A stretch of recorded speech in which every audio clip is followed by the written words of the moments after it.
Up, we are discussing Manipur's apathy. Amidst global outcry over Manipur video horror, police investigation has now gained pace. The state police apprehended the sixth perpetrator, a minor in this case, late yesterday evening. Now, the state police is also making an all-out effort to arrest the remaining culprits by conducting raids at several suspected hideouts.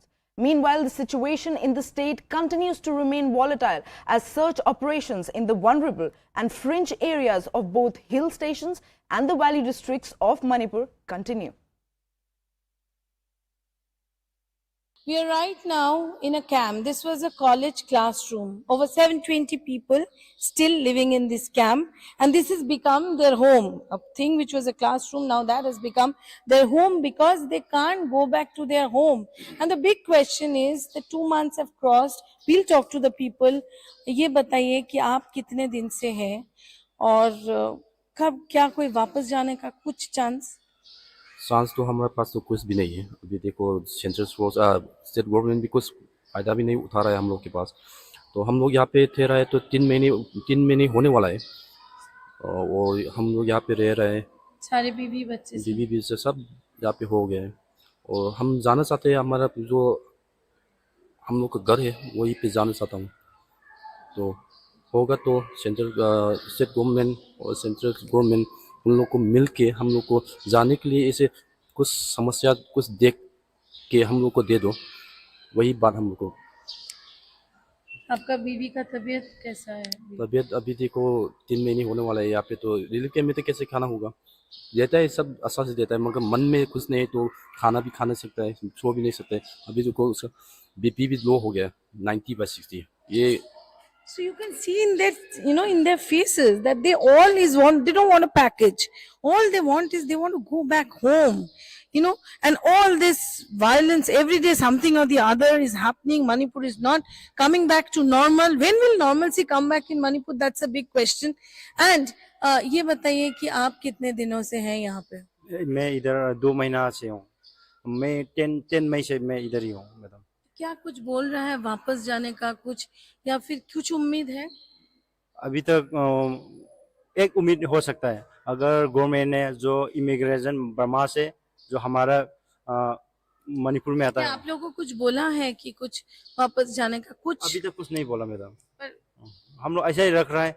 हम लोग रहना नहीं चाहता हूँ इधर, अपना घर में गाँव में जाना चाहता हूँ, क्योंकि जो घर होता है, लेकिन गवर्नमेंट अभी तक कोई पॉलिसी बनाए नहीं हम लोग घर जाने के लिए।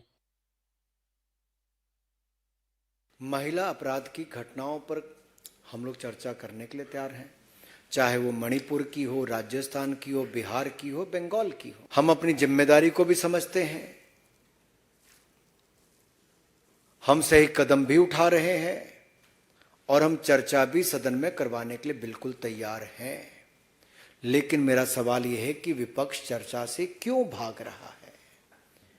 ऐसी कौन सी बातें हैं जो विपक्ष को चर्चा शुरू करने से भयभीत कर रही है? ऐसी कौन सी बातें हैं जो डर पैदा करती हैं विपक्ष में? देखिए, चर्चा क्या बहिष्कार करने से हल निकलेगा कि चर्चा करने से? मणिपुर के मुख्यमंत्री ने सामने आके कहा है कि कड़ी कार्रवाई की गई, लोगों को गिरफ्तार किया गया और ये आप सभी चैनल्स ने दिखाया है। गिरफ्तारियां हुई है, जांच चल रही है, उचित कदम उठाए जा रहे हैं। कल आप सबने देखा होगा देश की संसद में बार बार सरकार मणिपुर के संदर्भ में चर्चा चाह रही थी। कांग्रेस पार्टी और विपक्ष ने चर्चा से इनकार कर दिया, ये जानते हुए कि ये मुद्दा राष्ट्रीय सुरक्षा और मणिपुर में कुछ विषयों से संबंधित है। विपक्ष का चर्चा से इनकार करना हम सबको अचंभित करता है। पुनः कहती हूँ, विपक्ष न सच पर चर्चा करना चाहता है, न सच सुनना चाहता है, न सच बोलना चाहता है, न सच सहन करना चाहता है। हमारे देश की इज्जत सम्मान मिट्टी में मिलाई दी है ये सरकार ने। हिंदुस्तान के प्रधानमंत्री नरेंद्र मोदी जी को 77 दिन बाद कुंभकर्ण की नींद टूटी, चुप्पी साधी रहते हुए प्रधानमंत्री चुप्पी तोड़ी और सिर्फ 33 सेकंडों में सारे बात खत्म कर दी। 33 सेकंडों में देश प्रेम की सारे बात सुनाई दी है हमें।